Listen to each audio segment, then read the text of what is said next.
Yeah.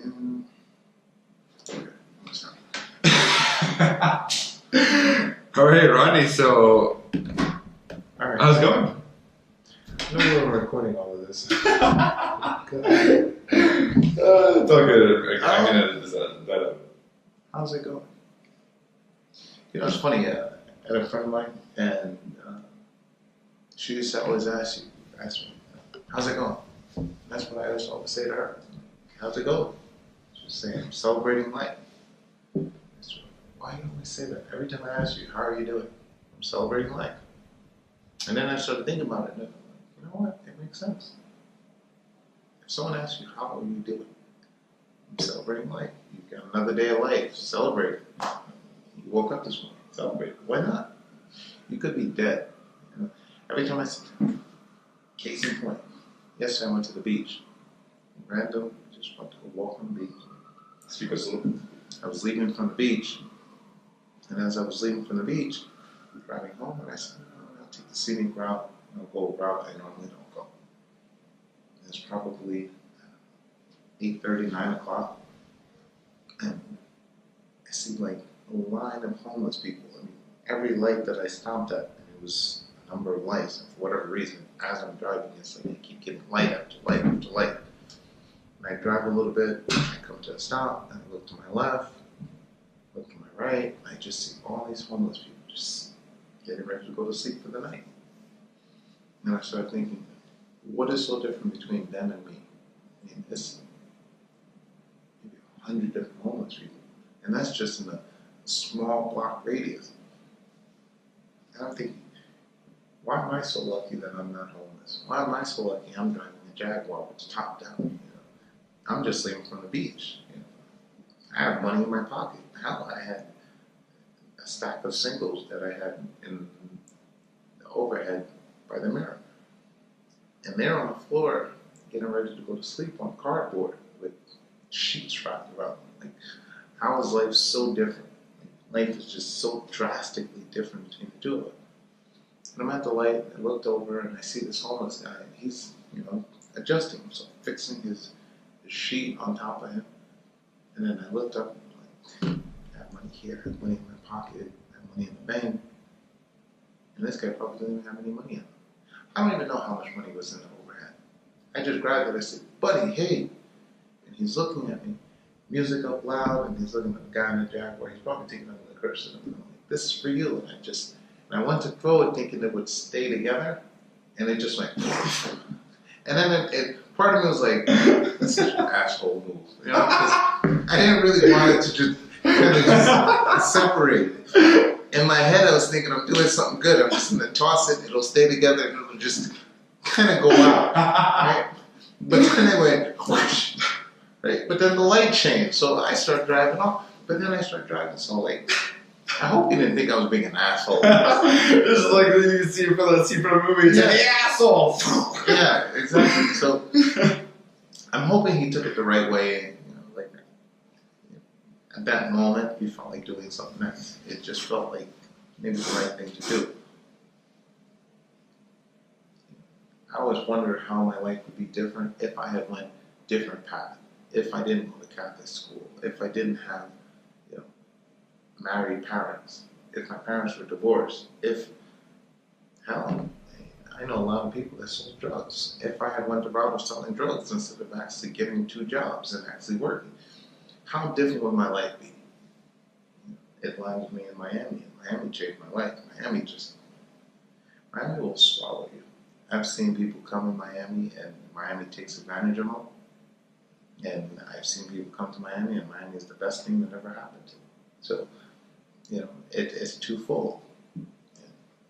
How am I doing? I'm celebrating life. That's how I'm doing. That's beautiful, man. Honestly. Every single day, I'm celebrating life. It could be worse, could be better. You know, no complaints. I mean, I guess a good complaint, but I'd be an ingrate to complain. I love it. I love it. I love every single day. Why not? Funny, I was talking to a member today, a lady named Holly. Older lady. And she said, "I'm 67 years old." No, 62.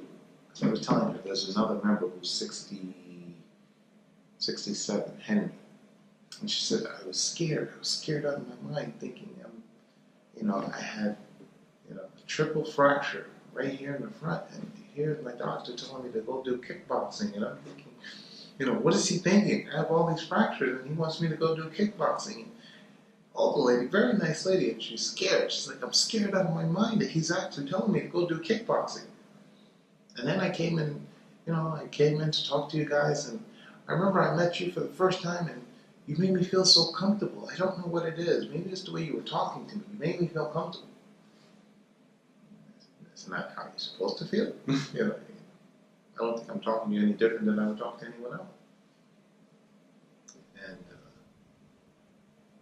she's still kickboxing now, as of this point. And I was correcting her this morning, showing her proper punches, how to do. She said everything is in sections for her. So she was practicing her kicks, and that was her month mission, get the kicks done. So now she wants to get the hooks. So I'm trying to show her how to do the hooks. So now I showed her the hooks, and she's going to practice for a month. And she gets the hooks, she wants to get to the roundhouse. She did front kick.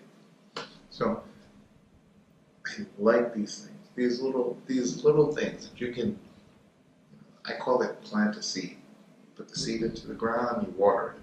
You wait, and you watch, and you see it start sprouting. Before you know it, it's a full-blown out tree.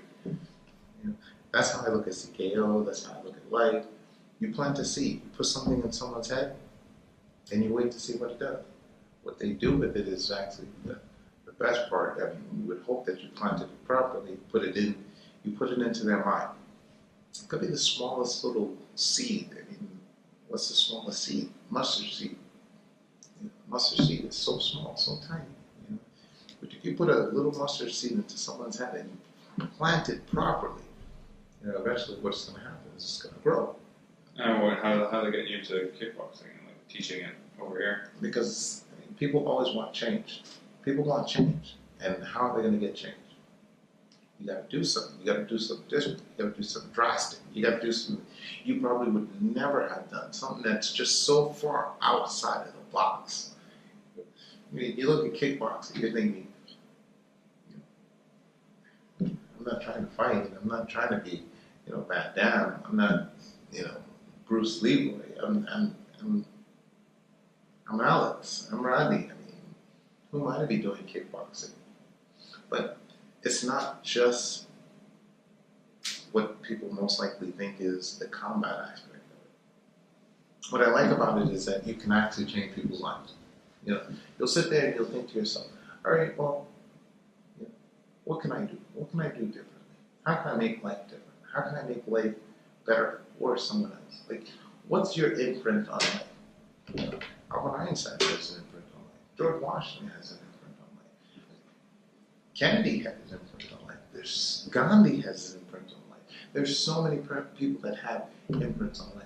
They left a legacy. They left something for people to actually think about long after they're gone.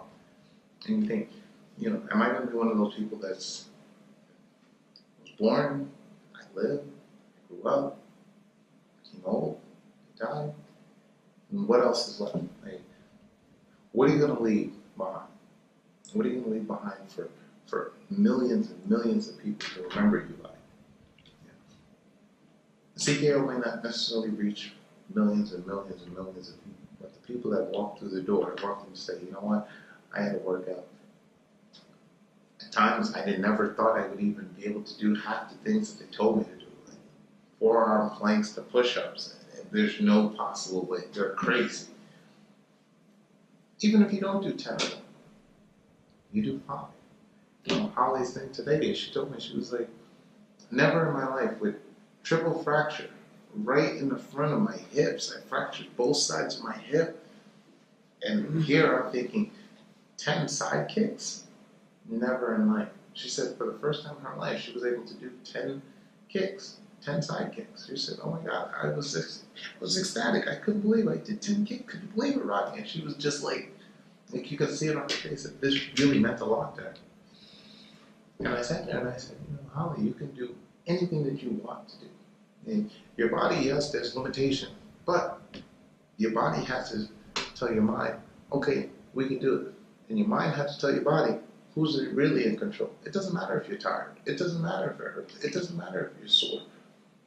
Your mind tells your body what to do, not your body telling your mind what to do. It's mind over body, not body over mind. Then I told her this, she was like, well, I just want to be active. And I don't at all. You know, the same. Body inactive stays inactive. Body at rest stays at rest.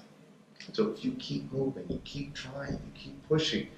I posted something on Instagram yesterday. I don't post on Instagram. Yeah, actually, I noticed that. And I started like, ding, like, I see my life rules. You just posted for a while. It's just like, Rodney, what are you doing? Almost 2 years I haven't posted, and I posted today. I said, you know, success isn't something that's given to you.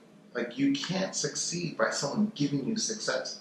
And yes, it'd be nice if, you know, everyone's dad was Jay-Z, or, you know, you woke up tomorrow and your mother is Kim Kardashian, and, you know, at 2 years old you have a personal therapist. Why are you upset today? Now you got to sit with your therapist at 2 years old, explaining to your therapist why you're upset because you're giving Fruit Loops and your favorite cereals is Cheerios. Yes. You want to live that type of lifestyle, so be it. But that isn't everyone's lifestyle. That's not reality. Reality is there's ups, there's downs. There's, for everyone, there's ups and downs. But it's how you react to the ups and downs and how you react to allowing it to affect you. That's what matters. I don't like things wrong. I had a major fight with my wife. I came in, I taught a class as if nothing happened. No one will ever know that I'm having a bad day. No one ever will think, no, Rodney's the happiest person in the world. And it's not even being phony, it's just knowing how to control it. 3, what are we going to do? You can't really be upset long term on something that you have no control over. You have no control. I have no control of it. I parked the car perfectly fine. I came out, the car was hit. There's no witnesses. There's no one sitting by the car waiting to tell me who did it. Someone backed up. They hit the car. What are you going to do? It's material. I'm not hurt. I'm perfectly fine. I don't need to go to the hospital. You're perfectly fine. We don't need to go to the hospital. Chuck it up to what it is. Wrong place, wrong time. Nothing to do. There's no point in being upset. I do believe in karma. I believe. I hope they get a fat ticket, speeding. I hope they run a red light and a school bus hits them. You know, like karma. Karma. Oh yeah, I'm gonna hit the back of your bumper, and yes, please get hit by a truck. Yeah, exactly. Thank you. It's karma. Thank you very much. It's karma. You can't hit a jag and just leave. It's karma. Can't do it. Karma. Can't do it, ladies and gentlemen. Can't do it. Karma. But I mean, that's what life is. Life is really how you actually take it. I want to say that my life is meant to actually touch different people's lives, and I haven't been in a full position where I can touch people's lives. This puts me in a platform where I can touch different people's lives in different ways. I don't ask. People ask for personal training. I said, look, if you come 30 minutes before and 30 minutes after, the CKO rule, they don't actually advertise this, but 30 minutes before, 30 minutes after, we'll train you. We'll work with you one-on-one. You can work with any trainer 30 minutes before. Actually, that's true. I've seen that. I've seen it more here. I've seen You'll see that. more I actually have done it times. myself. You know, I've done it with you, actually. Yeah. You've done it when you came, and Pamela had you doing lunges. Yeah. You can come in and we'll work with you. You know, so, and what does that do? That makes you better. That makes you stronger. That makes you more confident. That makes you look better. You know, there's so many positive aspects of it. You know, I like being able to say that I touched someone's life. Sometimes I think I should have been in politics because I find a way to ride the fence so well. It's not biased on left or right. I just kind of ride the fence perfectly. It's like I should have been a politician. Yeah. I took a course. It's called Youth in Government, Public Speaking. I went to youth camp to actually be able to actually stand in front of the crowd, be able to talk, be able to talk openly. And it was good. I think it's something that everyone needs to do. But again, it could be because I went to Catholic school. There's different options, different availabilities to Catholic school. You go to public school, there's certain things, unless you're actually really implying yourself, you're really actually pushing the guidance counselors. You're actually being active for them to actually say, hey, look, you're active. Here's another opportunity. You're active. Here's another opportunity. You're active. Let me push you in this direction. You play sports. Aim for this school. If you're that introvert where you're a good student, but you're not quite open to talk to people, you may just go through life just being average or being underrated. And no one will even notice you. You're just kind of flying under the radar. And your whole life is spent under the radar. And no one will ever know how much talent you can actually possibly have because no one's giving you a check. What I like about CKO is you actually meet people that have so much potential and so much talent, but they just don't know. There's a girl, Monica, and she's amazing. Again, she does a lot of work because she's overweight. Took a picture of her and she says to me, I said, all right, we're going to take your picture because we need a picture on file. She said, I said, smile.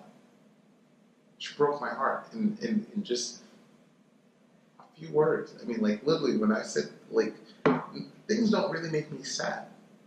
But at that moment, she made me like, it was like, whoosh. I was like, ow. She was like, I said, smile, and take a picture. I said, I don't smile. There's nothing to smile about in my life. And I went, like, I wanted to say, what? What? Like, who says that? Are you trying to make me cry? Oh my God. I felt like, it was such a downer. It was like, really? Like, everyone smiles. Everyone. Like, kids smile. Adults smile. Hell, you can have really good sex and be like, that was good. And a smile.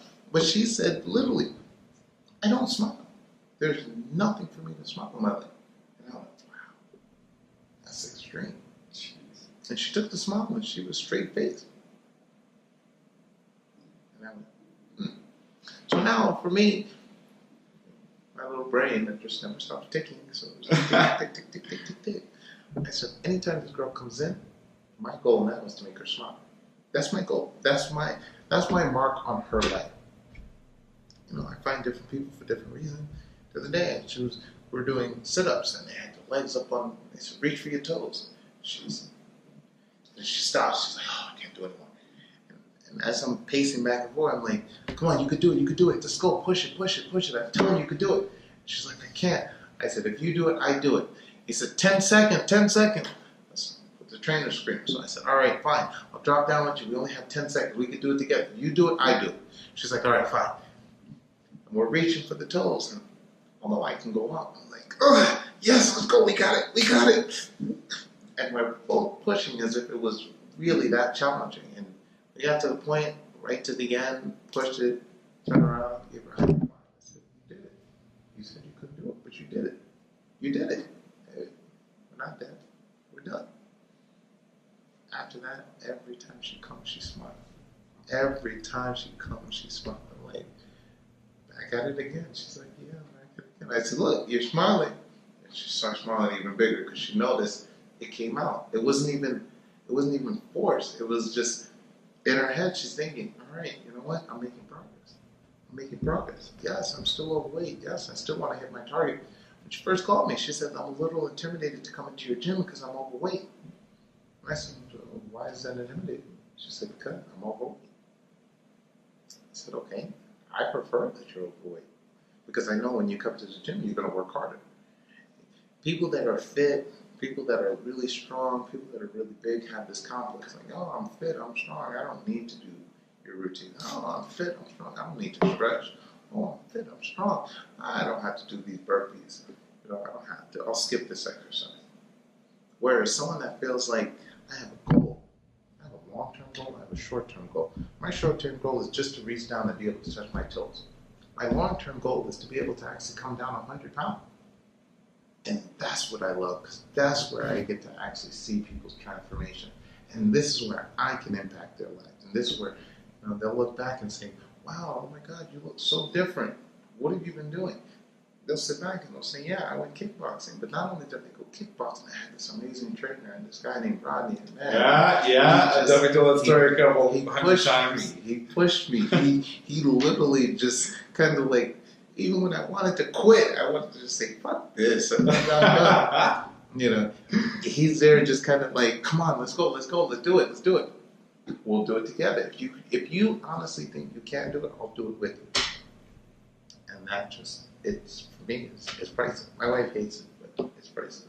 She honestly thinks I'm wasting my talent because I could be making so much more money in finance. And I could, I'm not going to lie. I can make double what I make at CKO. Double, like literally double. Double. With less hours, with less everything. But there's no satisfaction in it. There's no satisfaction in helping people that make millions and millions of dollars. I mean, they're making millions of dollars every day. Every second they're making millions. They could care less about the IT guy that makes sure that the computer is working, or the printer isn't working, or the keyboard, the enter button, they slammed on it too hard, or the telephone isn't calling Costa Rica, or the telephone can't call Buenos Aires, or you know, these ridiculous issues. I'm trying to wire transfer $100 million to my client and the wire transfer isn't going through. Fix it. To me, it's like, I'm not impacting their life. I'm just helping their bank account. That's it. There's no change. I reached out to a lot of brokers, just kind of like, hey, how you doing? I haven't spoken to you in a while. It's been, oh, it's good. Hey, Rodney, nice to talk to you. That's it. Hey, guess what? I'm doing kickboxing now. Why don't you come down and try one of my classes? Crickets. That's all I hear. Cricket. No reply, no. Yeah, but when I was your IT guy, it was like I was your best friend. You're giving me bottles of wine. You're making sure I come fix your problems immediately. Now I'm telling you, hey, look, this is a different chapter in my life now. I'm not doing this anymore. This is what I'm doing. Come take a look. Come try it. No cost. I'm not even telling you to sign for a membership. I mean, you can, but I'm not telling you. I'm just telling you, come try it. Come see what I'm doing now. Crickets.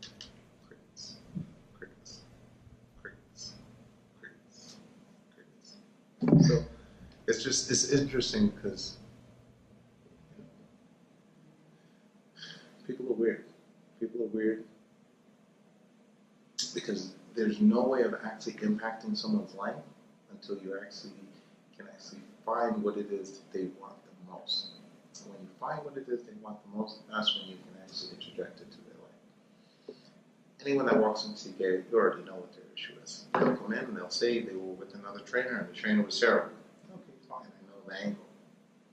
They'll come in and say, I had a membership at another gym, and I walk in and it's a bunch of, sad to say it, steroid popping, really big guys, and they're throwing around 150-pound dumbbells like it's nothing. Are they the ones with the chicken legs where if you feel like you can tip over and just... Good God, it's worse than that. They just look like they injected themselves everywhere and they can't close their arms because their arms are too big and they have no neck. And, you're too scared to get the 20-pound dumbbells next to them because they're like, what is that? Come on, take the 100-pound.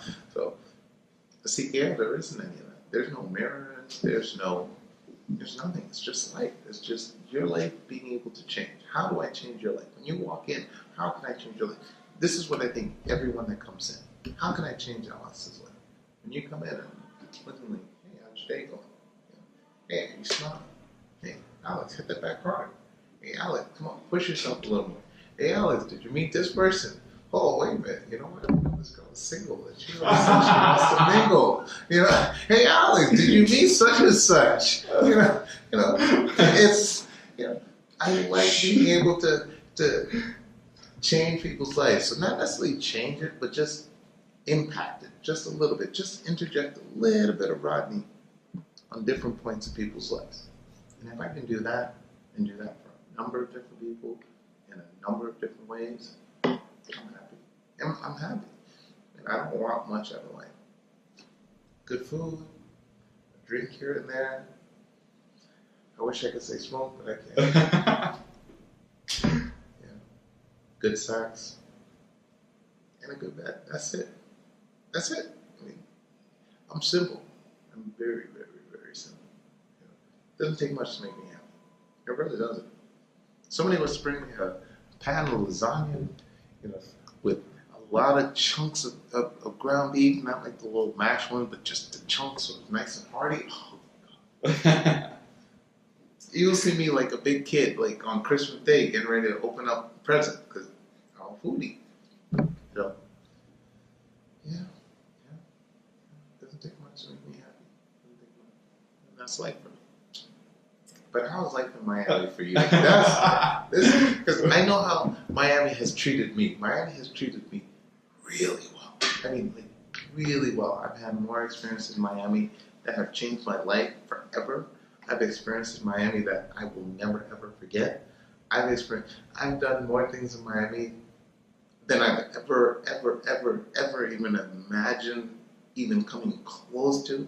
I've come to the point of like near-death experiences and walked away scratchless, no issues, no foul, no harm, no damage, and been able to look back at it like, wow. Like seriously, wow. I almost hit dash on my car. And I mean, like, my car pretty quick. And I saw it, and I saw it pinning, and I'm like, really going fast. Like, you're really going fast. I look over, and I see this motorcycle alongside of me. So I'm like, fuck him. So I'm mashing it. And he's mashing it. And we're side by side, like, flying. And then I start seeing stuff off his bike flying off, flaring. And I'm like, no, I'm not killing you, buddy. You can win. You can go ahead. I'm not killing you.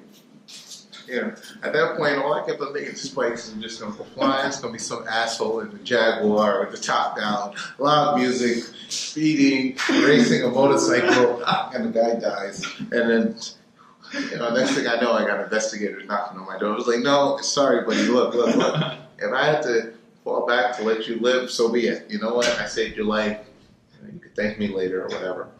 But Miami's been good to me. So now my question is, how has Miami been treating you? I mean, oh my god. Honestly, like waking up every day, just about to go to work, like I have to go through like do this again. I'm like, what time's kickboxing? Every single fucking day, like every day. I'm just like, okay, am I going to kickboxing today? I don't want to go to kickboxing today. Like I feel like shit. I don't want to go to kickboxing. Around lunchtime, okay, I'm thinking about going to kickboxing right now. And then by the time work's done, like I'm going kickboxing. But fuck, I gotta run 2 miles to get there. And then just go. And how many times have you seen me? Almost every day. Almost every day. And I've known you for how long now? How long did you sign? 2 months? 2.5 months? Yeah. Yeah, 2.5 months. I've known you for like 2.5 months. I got here January 17th, and I signed up February 1st. February? I ran by the first week. And then I came in and said hi. What are the prices, whatever it is, and then I left, and then came back the next day, actually, and then brought me towards my birthday, actually. So then, I'm lost. How long did you buy your membership then? I thought it was 2 months. Yeah, it was 2 months. February, March, April. Yeah. Fuck. Yeah, I've been there every day. You see how quickly it goes? And how fast time flies? And it's, like, I literally just got like you see me do one of the most drastic, well, not one of the most drastic things in my life. I told you, I left back home, broke up with my girlfriend, gave my dog to my mom, and then just like left to go out of town and become a dive instructor. But here, like during all that time, I was growing out my hair and just like with my pride, with like my line mane, my mane, like this is the evidence of every decision, every transformation in my head that I've gone through, that it's all here. You can see my hair it was golden blonde here, a little caramel blonde here, and then just Florida, and it was like dark, dirty blonde. I'm like, you could tell the last time I went diving, and it was just been so long, and like kickboxing just kept it off, kept the grind essentially like from wearing me down, like just emotionally and like mentally, because it's been 7 months since I went diving. I went diving for the first time last weekend, the weekend before that, and like kickboxing was that focus that I needed to change the physical aspect of me, like going from 270 pounds when I initially left for Thailand, dropping down like 200, dropping down to like 205 or something like that, and then coming back up to the weight that I am now, which is like 220, 225, which I'm not exactly like where I want to be. What's your ideal target? It's down to 200, but you can see That's the your work target? that, yeah, it's down. You can see because I've done it before, but CKO wasn't about doing that at the immediate stage because that losing the rest of the weight, it's mental for me. And it's like, I like to eat like occasional chair, chocolate bar, and like I like my food. And like I've been trying different diets at different times to try to fix my metabolism, and which get me on the schedule, which it has been working. That I got myself only eating between 9 hours and not eating after that. And so just being able to adjust it and to push it for myself, like I feel myself getting better. And with CKO, it wasn't about losing the weight immediately. It was building my strength back up. Because I told you my knee, when I was coming out of a dive, it just gave out. And then I finally got him to pushed whatever it was back into place, and everything was starting to get better. But I lost a lot of muscle mass, like especially the last 2 years. As a dive instructor, you can't work out. Like you can work out sometimes. I had my TRX, like I did my free, which I love.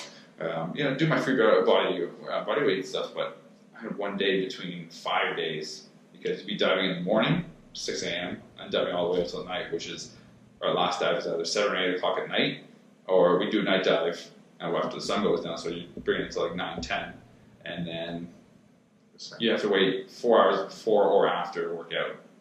I would literally be sleeping like an hour or two every night, and then I need my sleep in order to dive. So like it just all my hard work I'm just like muscle mass still there. I'm looking good, losing a little bit of weight, diving is living that lifestyle. It's fine.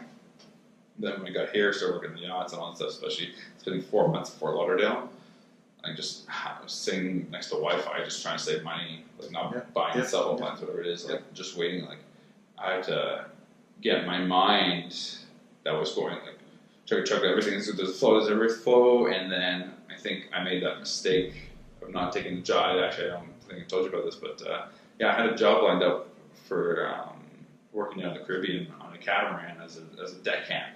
And deckhand diving instructor, I guess sailing and diving, whatever it is. It'd be exactly what I did when I was in Action Quest down at the BPI, teaching kids sailing diving.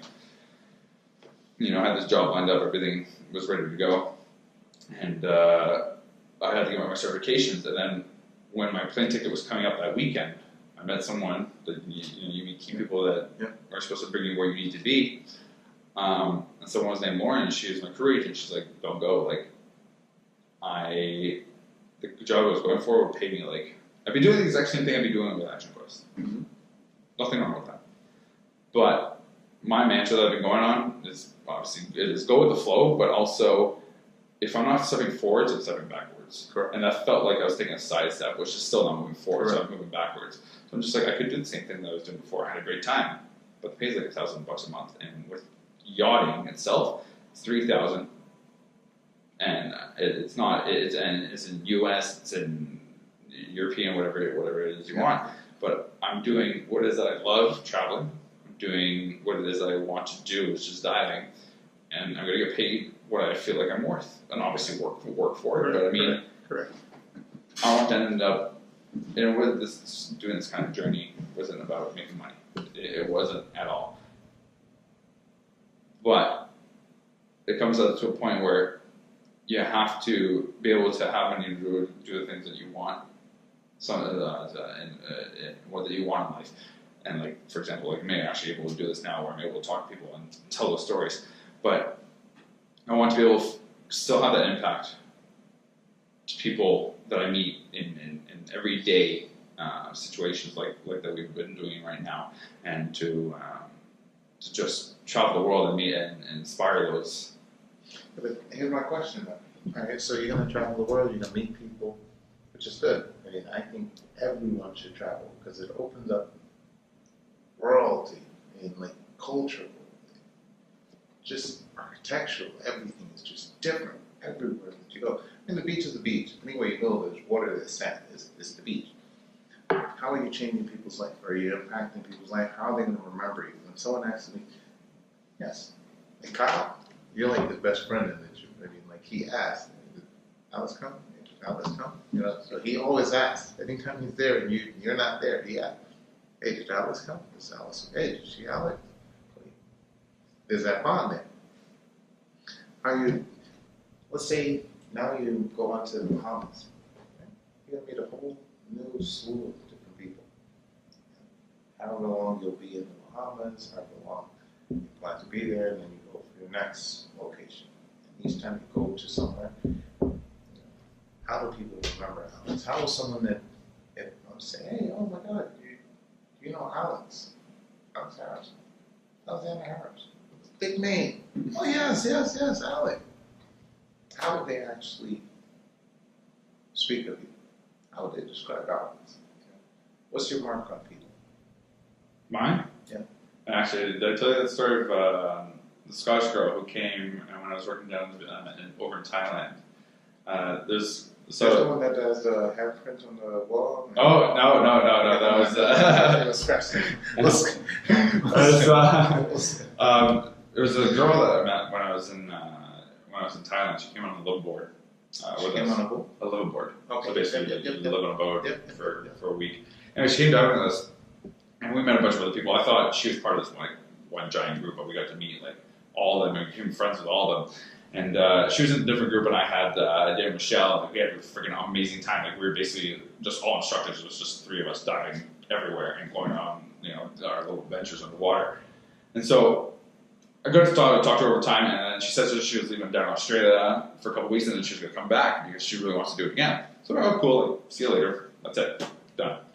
So she comes back a few weeks later, gets in the boat that I'm on, and I say, just come in my group. So we're diving the entire week, and then we ended up talking about life and what got me over into Thailand.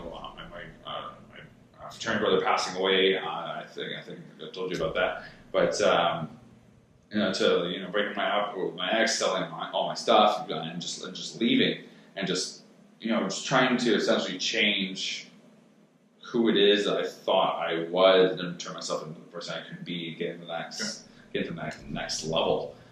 Physically, mentally, emotionally, just everything. Exactly, just bulletproof essentially. But obviously, nobody's bulletproof. But just getting that frame of mind that if you can achieve that next step, go for it and open yourself to the opportunities of people that want to help you along your journey. And that's what I want to do. This was to explain to people you have to make yourself happy first before you can help others. That's the truth. That's the hardest part for people, because there's a lot of people that, for whatever reason, they're unhappy with themselves. And they're unhappy with themselves for so many different reasons. Either they're not where they expected themselves to be in life, they're unhappy with themselves because they're not making the money that they expected in life, they're unhappy because they heard that expression, wrong house, wrong wife, wrong kids. Mm-hmm. If you end up with the wrong person, and they're marrying the wrong person, you have kids with the wrong person, you're living the wrong life. And you can see it on their faces too. Yeah.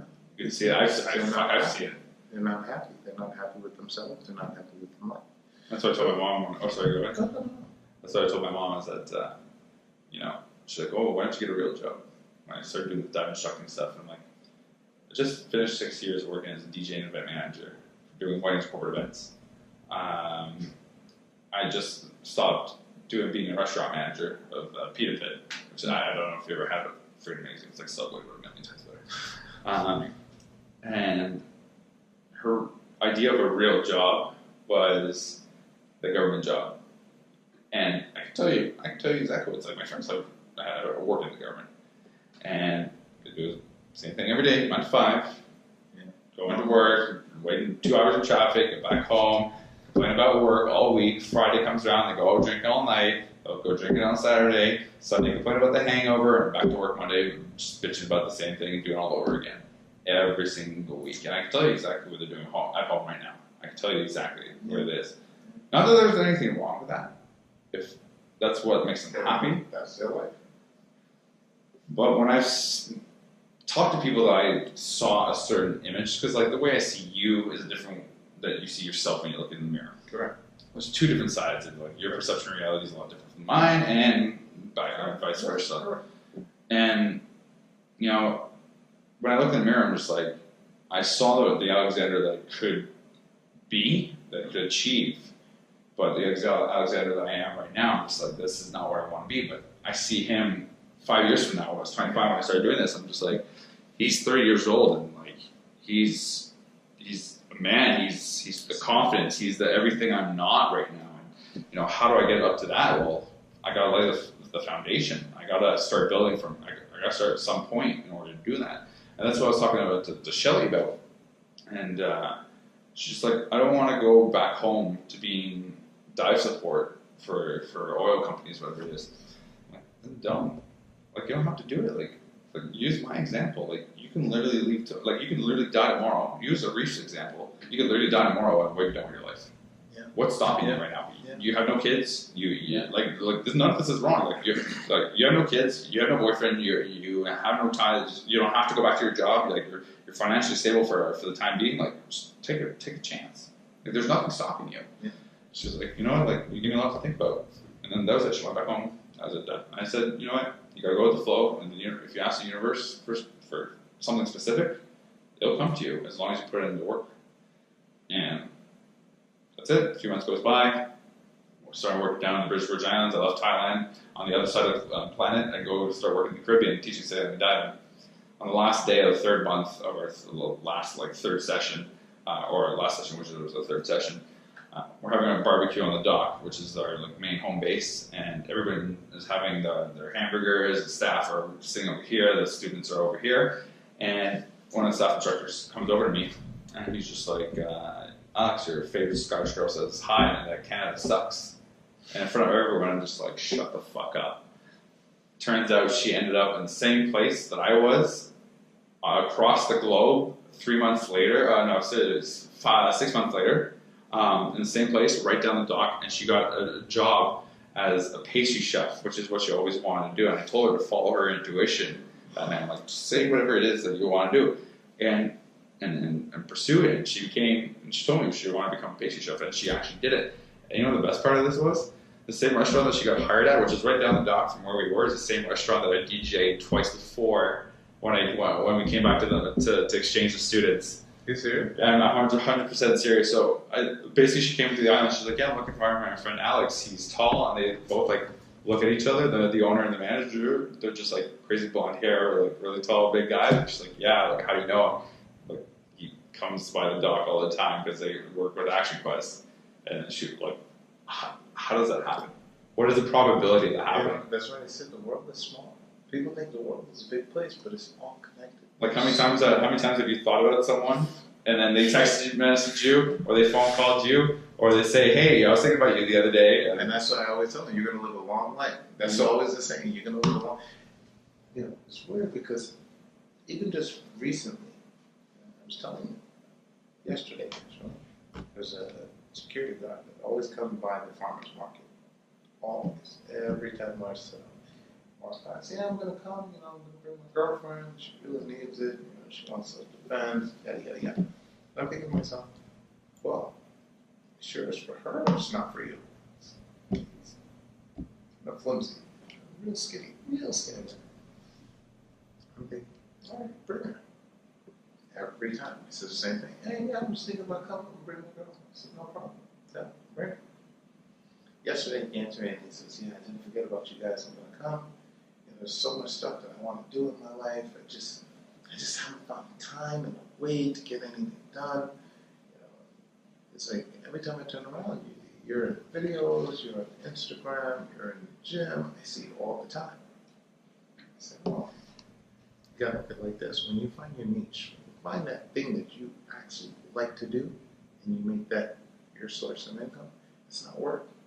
It's what you actually enjoy doing. When you enjoy doing something, it doesn't become work to you.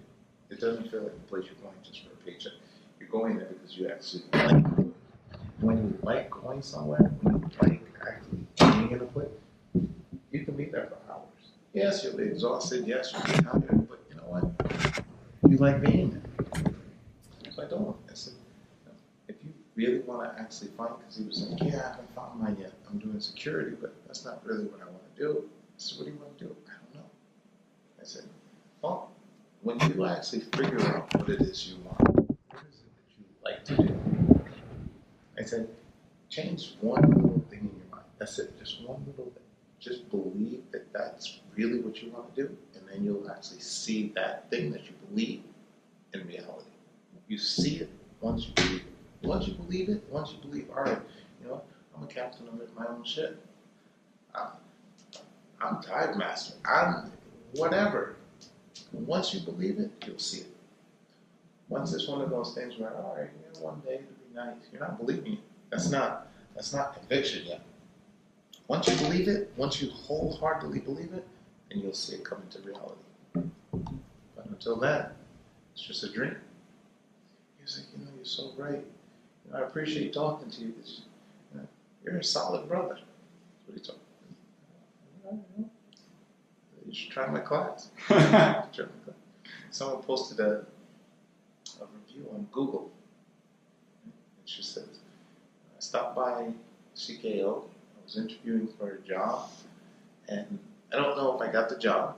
That's what she said. I don't know if I got the job, but I stopped by to see where can I work out. She said, I had this amazing trainer, Rodney.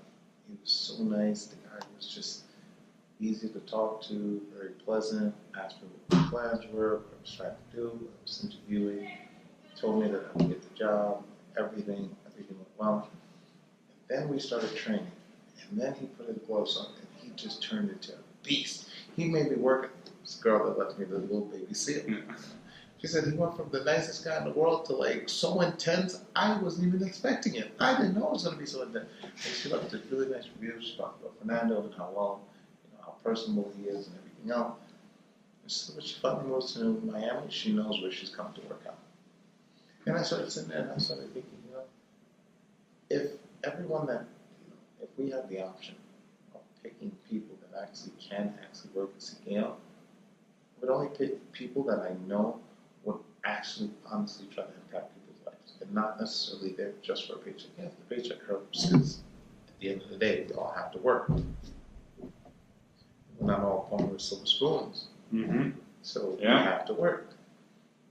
But at the same time, that thing that you can't teach someone. You can't really teach someone empathy. You can't really teach someone how to, you know, that customer service, that drive, that, you know, how to be personal. You can't teach it because it's either someone has it or they don't have it. You know, if someone talks to something, sometimes I eardrum a lot. You know, listen to how other members are talking to other people that work there, and I listen. And a lot of times I don't like to correct people. I don't like to go up to them and say, hey, you know, I'm just listening, telling such. It'd be better if you said it like this opposed to saying it like this. People don't really like to be checked, but you have to. I mean, that's the only part of the job that sometimes it really puts a damper on things. Really? I've never noticed it. So we had a situation that one of the trainers decided they wanted to do kind of a sparring session. I'm not gonna say no names. I'm not gonna say no names, but they decided to do a sparring session. It had nothing to do with me. And the owner of the company gave me an earful about it. Not allowed to let those type of things happen. What if someone had gotten hurt? What if he had pulled out his shoulder? What if he snapped his wrist? What if the trainer got poked in the eye? What if he couldn't train? He went into all the what ifs. Sound like a lot of excuses that you're giving. What ifs are like excuses. Everyone has a butthole, so what if? You know, like, what if? There's no way of actually saying what if. There's no answer to what if. It didn't happen. But he didn't take it so lightly. Needless to say, there won't be any more horse playing like that. It wasn't that bad. That's what I said, but I'm not gonna lie, I enjoy getting my ass kicked sometimes. It puts me back in check. You know what's funny is that the guy that I was telling you about today, that's what he called about. He wants strictly sparring. He wants to be able to horseplay with someone until he gets good. I don't know if maybe he got beat up recently. Probably. But to me, that's what it sounds like. The guy just wants to fight. He wants to learn how to fight. He wants to learn how to fight to the point where he doesn't get beat up. And he'll pay any amount of money. I don't want class. I want to learn how to fight. I want someone to teach me how to fight. I want someone to teach me how to defend myself. I want someone to teach me how to fight. I don't care about nothing else. I don't want cardio. I don't want weight training. That's what you said? Yeah. That's exactly how he said it. Very, very like forceful. I said, well, it's $850. I don't care. Okay. It says, if you have 2 trainers that can show me that, I'll split them up. I'll take 6 sessions with one or 5 sessions with one, 5 sessions with the other. Whichever one is better, I take that person long term. I want to learn how to fight. Well, you'll learn with Seb Jorge and you, buddy. Well, I told him, but again, we'll see. We'll see how it goes. When I meet people like that, it's interesting because now it's like in my head, again, this is me. You know, I try to figure out people. It's like a game of chess for me because in my head I'm thinking, what happened in his life? What caused him to be like this? What is causing him to want to that aggression, that combat? That did your wife say, "Look, you can't defend me"? Did something happen? You know, you can't protect your girlfriend. Did you go to a bar and some guy pushed you aside to talk to your girl? I mean, what caused you to be so? I need to learn how to fight. There's people that go through their entire life and never threw an entire punch, ever. Mm-hmm. You know? Yeah, I've seen it. I've seen it at the gym. Yes, this is my point. I see it every single day at the gym. I do orientation. The first thing I say is, okay, we're going to throw a jab. You want to hit with the first 2 knuckles, not your last 2 knuckles. First thing they do, they hit the bag with the last 2 knuckles, and I'm sitting here like, you really want to break your hand, don't you? I mean, the pinky is the weakest finger. That's why it's the smallest. You never hit with your pinky. Always land with your knuckle. Your first 2 knuckles, they're the strongest 2. And then you tell this to people, and they're just like, oh, I never knew that. Oh, wow. Okay, fine. Let me show you uppercut. Right? You know, palms up. Why are my palms up? Because if your palms up, when you land your uppercuts, you can land with your knuckles. Palm up. If you land like this, sideways, you're hitting with these. There's no type of damage you're going to do hitting somebody with tips of your fingers. It makes no sense. You want palms up. Your knuckles land right into the ribs. Liver shot. Palms up.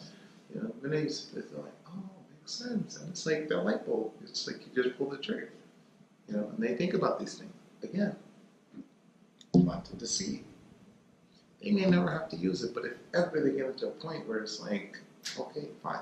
Hopefully they can focus, bring down the adrenaline level, be able to react. Because the problem is, when you're ever in a situation like that and now you're confronted, are you going to know how to react? Because it's quick.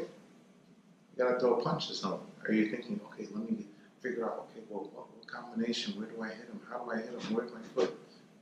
No, you got to react. You got to be able to react. You got to react. And I tell Fernando always stops me when I say this, but I always tell him most fights are 2 punches. They try to hit you 2 good times, 2 hooks, or punch and a hook. That's really most fights. But if you can step back on those punches and come back in, and the person was expecting you to hit them 4 times, and the minute you hit them, you know, jab, cross, hook, cross. You've done it so many times. Basic boxing. 4-punch combination. Chin, side of the chin, sit, side of the chin. They won't even say, oh, what the hell? You know. Then you finish it off with a push kick, push them down. You know, they didn't see it coming. They're like, they try to get up, roundhouse to the head. It's over. They're like, what just happened to me here? You know. Yeah, I didn't think this person was Bruce Lee, but now I found out they have kickboxing experience. You know, and that's my goal. Impact people. Put that little seed. Literally. A small little seed, just a little thing. I tell them all the time, repeatedly. Repetition makes perfection. Repetition. Do it again. Even better. Next time you do it even better. Do your kick. Do it even better. Do your next kick. Do it a little bit higher. Everything you try to do in life, do it a little bit better than the next step. If you always keep that in mind, there's no way the moon is not yours. There's no possible way. Because everything that you do it a little bit better next time. Why not? Why won't you have perfection? There's no reason. It's yours. It's yours if you want it. Again, mind over matter. If it doesn't mind, it doesn't matter. There's no reason for me to get upset. It's not affecting here. Yes, I burnt my hand. Oh my God, I'm not gonna be sitting there all day long crying because I burnt my finger. Oh my God, it was a freaking 8 o'clock. It's 12 midnight now. You're still crying over a burn on your finger? Get over it. You know? Get an argument. Go post on my Instagram, Twitter, let everybody know, Facebook, call my mom, call. Yes, absolutely. Yeah. But again, I guess I just look at life a little bit differently than most people. I do. I really honestly think life is beautiful. And when I think about so many other people that don't have an opportunity to actually see life from this perspective, from this view, I don't know, it's like sometimes I think I'm blessed. You know, could be the Catholic Church, could be the Catholic schooling. I'm Baptist. And I was born Baptist, raised Baptist, and then went to Catholic school, which was the weirdest thing possible because everything that they did, they were like, Rodney, no, you're Baptist, go sit down. So I'd sit on a pew while everyone else go up for communion. I'd sit on the pew and all the altar boys would go up and, you know, do their little thing. We went through the same thing. I was in Catholic saying, school, and oh man. And now that I think from about public, it, oh, that's hilarious. I mean, who knows what happened to them in the back with the priest Oh, nowadays? Jesus, you know? So, yeah. I mean, not what, I'm not saying that anything happened, but I'm just saying, hey, I never got to go back because the priest was like, you're Baptist, have a seat. Everyone else, come on, little boys, let's go in the back. So, I don't know. Yeah. Oh my God. When I went into the confession booth, I used to always have to say, you know, forgive me, Father, I have sinned. But again, I'm Baptist. So he would say, all right, 5 Hail Marys, 5 Our Fathers, peace be with you. And he kicked me out. He didn't even want to listen. He wouldn't even, like, I couldn't even tell him what I did. He would not listen because the minute I said I'm Baptist, because I have to tell him, that was it. He wouldn't listen to my confession because I'm not part of the faith. You know, he would always tell me, you know, once you become Catholic, you could tell me all your words. You know? And I used to always sit there and I dated a girl, she was Muslim, Sunni Muslim. Both of them are from her. Dated a girl, she was Jehovah's Witness. A lot from her. That was actually probably the weirdest thing because Jehovah's Witness told me, she was like, my mother was always being a witness. She used to say, you know, in our Bible it said, if you're not a witness, you're going to burn in hell. That's what she told me. Straight word. You're going to burn in hell. And your family, going to burn in hell. And all your loved ones, they're going to burn in hell. And your friend, they're going to burn in hell. And the only ones that's not going to burn in hell is witnesses. So you need to become a witness, and you need to get them to witness and become Jehovah's Witness. Okay then. I mean, did a girl, she was Israeli. I think I kind of went around the world. Play bingo? Yeah, pretty much. I kind of went around the world. And each time we met someone else, it was like, I tried. And there's some people that you'll meet, ask them about Rodney, and they'll call me all type of 4-letter words. Yeah, yep. You know, those are kind of what I call, you know, bad checks. It's kind of like, I wrote a check and then it bounced. I knew it wasn't enough money to clear it, but I wrote it down. That's a bad check. I'm sorry. That one just bounced. There's nothing you can do about that one. That's a bad check. Let it go. Water under the bridge. This is a bad check. Difficult to those. You know, sorry. The other times, they're more like credit card transactions. You know, they're kind of there, just kind of lingering in the back, you know, waiting to be paid. And then there's the ones you pay cash. You know, they're just really good. So, but that's how life is. Sometimes you just gotta write things off as bad checks. It's a bad check. That's how you learn. Go. Yeah. That's how you learn, though. Yeah. So, but other than that, that's my life. That's my life in a nutshell. That's my life in a nutshell. Every time I look at the pool, I sit there and I say, you know, I'm blessed to have access to a pool that's heated that I can come into up until 1 in the morning. It's open access midnight is what they say. From sun up to sundown. Sun up down to me is midnight. I mean, it could be later with this Miami, so it's whatever. But you know, usually the security guards won't give you a hard time if you're not making noise. So if you go for a late swim and you're swimming, pool's heated, you want to go do laps, or you want to go sit in the hot tub, knock yourself out. The minute you start making noise with the balcony and people are sleeping, then it's like, yeah, they're like, fuck out. But I sit there and I think, how many people have access to that? Look at him. He's doing handstands in the pool with his girls, smiling and laughing. They're enjoying Easter Sunday. They're just celebrating life. They're just happy to be alive. They're not underneath the bridge trying to find a spot to go to sleep because it was raining, and now they just need to find cover and whatnot. And again, I always think, it's not a bad place to be homeless in Miami because the weather's so good. So if you have to be outdoors, right? Yeah, sometimes at night it gets a little breezy, so you need a blanket. But if I had to be homeless, I would hate to be homeless in New York because it snows, rains a lot, it's cold.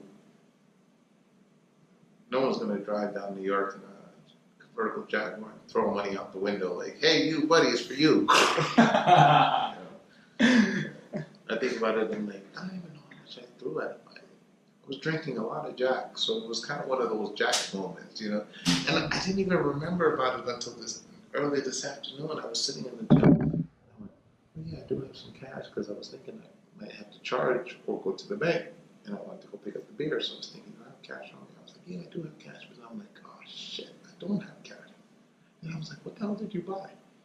I was trying to think. I said, no, the Jack you bought with the credit card, so you didn't buy the Jack with the credit card. I said, what did I do with my cash? And I started thinking about it. I'm like, the homeless guy. It was a spur of the moment thing. It wasn't like I was thinking about it. It wasn't like it was planned. It wasn't like it was just, I saw him laying there on the floor. I'm at the red light, playing my music. I'm comfortable. I had that buzz from the drinking. Looked over, I'm staring at him, he's all like, and then he looks over at me, music is bumping, and I'll go at the money sitting there underneath the visor. I look at him, I see the light shade, and I grab this. It's for you!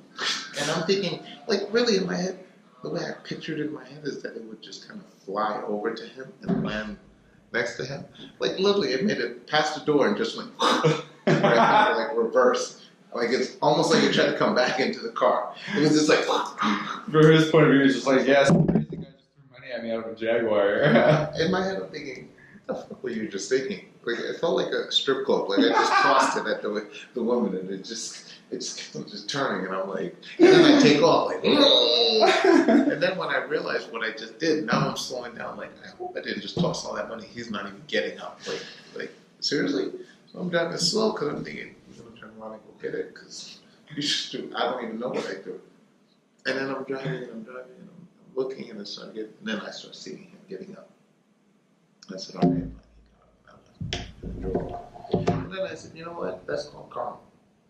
It's my good deed. It may not have been the biggest good deed, but karma definitely goes on.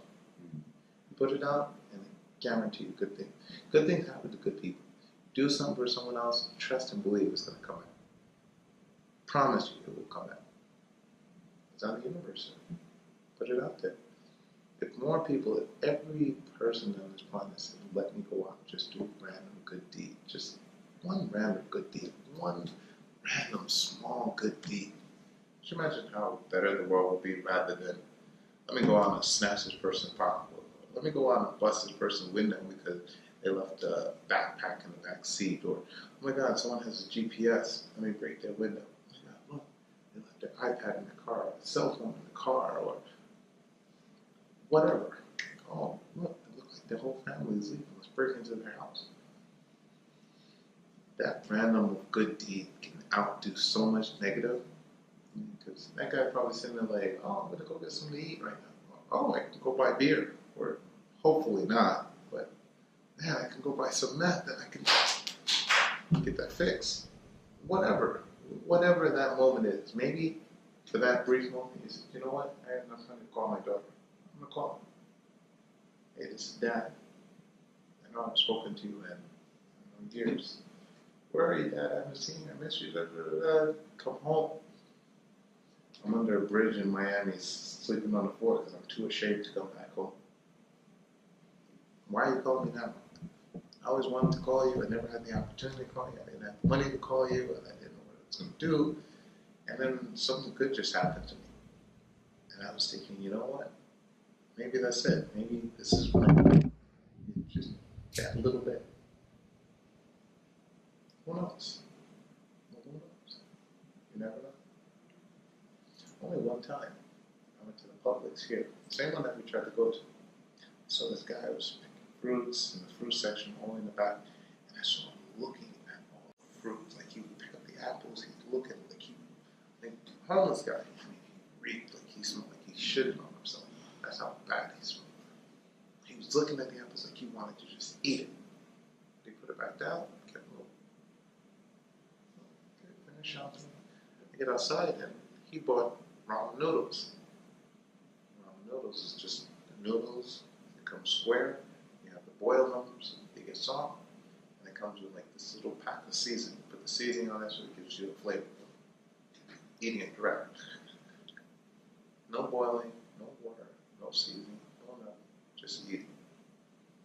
So, around $10. Here. He looked at me like I had just offended him. I don't want that. I didn't ask you for that. It's like, I understand that. I'm just randomly just here. It was like, when I need money, I'll ask for money. I don't need that. I got everything I need. I don't need that. And he was making like this scene. Like a big, huge scene. I don't need it. I don't need your money. Okay. But man, I'll take it. At that point, I was just like, I made my attempt to do something nice. Kind of backfired. I mean, he really spazzed out on me. I see him all the time. Always. Still in the same spot, doing the same thing. But he says, I only ask for money when I need money. Okay, so be it. I don't know how to take that. Is that pride or is that just the kind of, I don't know. I don't know how to take that. If someone tells you I'm homeless, but I don't ask people for money unless I don't have any more money. Why let yourself get to the point of not having any more money? Why not take this $10 and say, okay, you know what, tomorrow I won't have to ask anybody for money. I don't know. I always try to figure people out. It's like, for me, it's like a game of chess. Like, what's going on in your head that someone is offering you a random $10? Like, no questions asked. Nothing in return. It's not like you're a girl and I'm going to say, look, I'll give you $10. You suck my dick. No. You know, it's just an act of kindness here. You know. But who knows? I don't know. I can't figure it out. That's life. Life is interesting. Miami is interesting. Miami's kind of like one of those places that sometimes I think about it. And I say, of all the places that I've been in my life, I've been a lot of places. I've been all through the Caribbean, London, Aruba, Mexico, Dominican Republic, St. Thomas, St. Kitts, St. Lucia, Jamaica, Haiti, Santo Domingo, Europe, Russia, Kiev, Ukraine, Australia, Scotland, and then all through the States. And I sit there and I'm just like, I've met people everywhere that I go. I'm a people person, so I like to talk to people, get to know them, just meet them in bars, meet them at the church. I met this guy from Vietnam, a good friend of mine, and I keep telling him, come to Miami, come to Miami, come to Miami. We had a 24-hour layover in Russia. The only person that spoke English, so it was kind of like, you know, fuck it, I'm going to talk to you because we're both stuck here. Good guy. I mean, people everywhere. My wife, she doesn't really talk to people. She doesn't like talking to people. So they have a thing in Russia where if you smile for no reason, people think you're a fool. If you smile and there's no reason for you to just smile, you're just smiling, you're crazy. If somebody talks to you and they're just randomly, you don't know them, they're trying to rob you. That's the Russian mentality. So, go into a bar and talk to someone randomly, there's always a motive behind it. So, she's not very outgoing to strangers. She always thinks a stranger's out for something. She's kind of like the watchdog. If I go out with her and she's alongside me, random person tries to talk, she's like, like, calm down, babe, calm down. They're just having a conversation. She's like, I'm like, calm down. And at the third time, I'm like, all right, we're going to go because, yeah, my wife's dog doesn't feel you're too much, you know, your conversation is annoying her. Let's go. Just like most people do it. The dog just can't calm down. They can't get the dog to stop, come off the attack mode. They move. They relocate. And until you relocate, you can't. My wife is funny too because for her, if there is an unbalanced number of ethnic ratios in a room, she won't go. Meaning, if she goes into a room and there's more white people than they have black people, she won't go. She won't do it. She'll feel uncomfortable, she said. Like, there's a place, food is really good too. It's called Spring Chicken. It's kind of like fast organic food. Fast food organically. Or organically fast food. So they use like peanut oil and they use like organic type oils and everything else. And free range chicken. And really good food. She gets there and she was like, I'm no longer eating this. Why? You like the food. Why would you eat it? So I went there and I felt very uncomfortable. It's in the most expensive white area you could find. What is there to make you feel uncomfortable? She walked in and she said, everyone that was sitting down eating was either white or white. So I walked into her restaurant. At all the table. So the manager came out, white guy, blonde hair, blue eyes, tall. And she said, then I looked in the kitchen, everyone was black. Then I looked around who was wiping down the tables, everyone was black. There was one white person that was actually working there. She said, I felt like, her words, she said, it felt like a slave ship. Everyone there was working, was black, and then the white guy just kind of watching, making sure everyone was doing their job. I didn't feel comfortable. I felt like, why couldn't it have been the black guy as a manager? Why couldn't it have been the white person wiping down the table? Why was it the black girl that was taking out the garbage? I went to the bathroom. There's a black guy cleaning the bathroom. Why wasn't there someone white cleaning the bathroom? She's not wrong. And I said, why do you always look into stuff like that? Like, to me, I wouldn't care. I would have looked at least they have a job. You ever think about that? She said, no, but that's not the point. The point is, why aren't they in management? And I said, why don't you ask them that? Why are they taking the position of cleaning the floor? Why are they accepting the jobs of making the chicken instead of being management? It's not necessarily the fact that the store isn't actually hiring them because they're offering them a job. Just, and they all look like they're either, just got out of jail because they got tattoos on their face, tattoos on their neck. I said, well, okay, if you own a restaurant and a guy comes in and he has full tattoos all on his knuckles, tattoos on the back of his hand, tattoos on his neck, tattoos on his eyes, would you hire him for a management position? He said, maybe not, but I said, no buts. Yes or no? It's a straight question. Would you or would you not? Someone comes in, they're filling out an application, their face full of tattoos. Are you going to hire them for a management position? She said, no. I said, why? I said, whether they were white or black, someone comes in and they have a face full of tattoos, are you going to hire them? I said, no. Why? It's not professional. Hence my point. Again, it's not about race. Really, it isn't. My wife is Russian. I dated black. I dated Muslim. I dated Jewish. I dated Palestinian. Ukrainian. And I went around the world. I mean, literally, I went around the world. This just happened to be the chapter of my life right now. Again, planting seeds. I put seeds into anyone that comes into contact with me, I put a seed into them. Something. Some don't actually, they ever think of Rodney, they ever think back, they ever, someone ever asked them, hey, do you know such and such? As a little seed. Even if they don't ever remember me, but they remember some of the things that I've ever said to them, and then they actually pass it on to someone else. And it just keeps moving. Just keeps moving. Just keep it moving. Celebrate life. Alex, how you doing? I'm celebrating life right now. I like that, Alex. Alex, how's your day going? Celebrating life. Alex, how's your weekend? I celebrated life.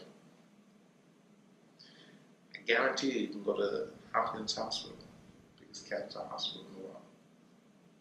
You can go to the cancer ward. You can go to ICU, intensive care unit. You can go to any one of There's even the area where people on their last leg and families are in, and they have that little recording microphone that hangs over the bed just to see if you can capture the last words, last breath, last thing that they said. And those people that are on their dying bed, I guarantee you, I can bet you any amount of money if you were to ask them right now. There's a guy, Alex, he hates his life. He just keeps saying, I hate my life, I hate my life, I hate everything, I hate everyone. Would you like to switch with him? Take his life, you can have your last 25 minutes of life that you have left because you're 2 seconds from dying. He's like, I guarantee you that person would say, yes, I want to live longer. Whereas that person is cursing life, cursing everyone, mad at everything, just doesn't realize what they have. They should be celebrating life because that person that's on a dying bed wants 20 more minutes, 1 hour, 2 hours with their kids. You know what? I didn't get to have Jack Daniels one last sip. Oh, but I would go for another sip of Jack, but I can't. I don't have any more time. Oh man, I could go for a real big juicy burger right now. Oh, I wish. But I can't digest it. I don't have the strength to digest that. Oh, but I would give to just smoke one more blunt. Oh man, very good way. But I can't because I can't inhale it. I'll start coughing and I'll die. And people don't understand how lucky they are, how blessed they are, and how much they have, how priceless life is. When I see people complaining and not smiling, or upset, or angry, or sad, or won't smile, I'm like, life is short. Life is very short. Before you know it, before you blink, it's over. There's no do-overs. There's no, all right, pause. There's no rewind. There's no, hold on, scratch that. I want to redo that. That didn't come out the way I wanted it to come out. Or it's not exactly the way I wanted it to come out. There's none of it. It's now or never. That's it. Whatever you do now, you get 1 coin. That's how life works. You get 1 coin. Use it wisely. Whatever you're spending on, that's how it gets spent. And that's how it's going out. But if you sit there and you say, okay, I'm just going to kind of just sit back and just let life pass me by, nothing you can do. Enjoy it. Enjoy it what you can. Enjoy every second. As much sex as you can. Protected, hopefully. Straight, hopefully. I mean, hey, look, it is what it is. But, enjoy it. I smoked so much weed in my lifetime that sometimes I look back and I'm like, you don't need to smoke anymore. I literally did this thing where I wanted to see how much weed I could smoke. So I said, every hour on the hour, really long, I took Black Miles and I would empty the entire Black Miles and I stuffed it. And I bought 10 packs of Black Mile and I stuffed every last one of them with weed. Took everything out to the filter. So once I got to the filter, I know it was done and I would chuck it. Right? This way I don't have to burn my fingers. It was no mess. It was already rolled. Everything was just stuff it, just stuff it, just stuff it. So I sat in my room for about 20 minutes. I smoked one while I was stuffing all the rest. And every hour was like, beep, beep, just like my phone. My phone goes on. Every 5 minutes to the hour, it'll beep, it'll beep. And I know it's 5 minutes to whatever time it is. And I did that every hour on the hour. 1 o'clock, 2 o'clock, 3 o'clock, 4 o'clock. Every hour on the hour. I stopped. I smoked so much weed in 1 week period. Then I gave it all up.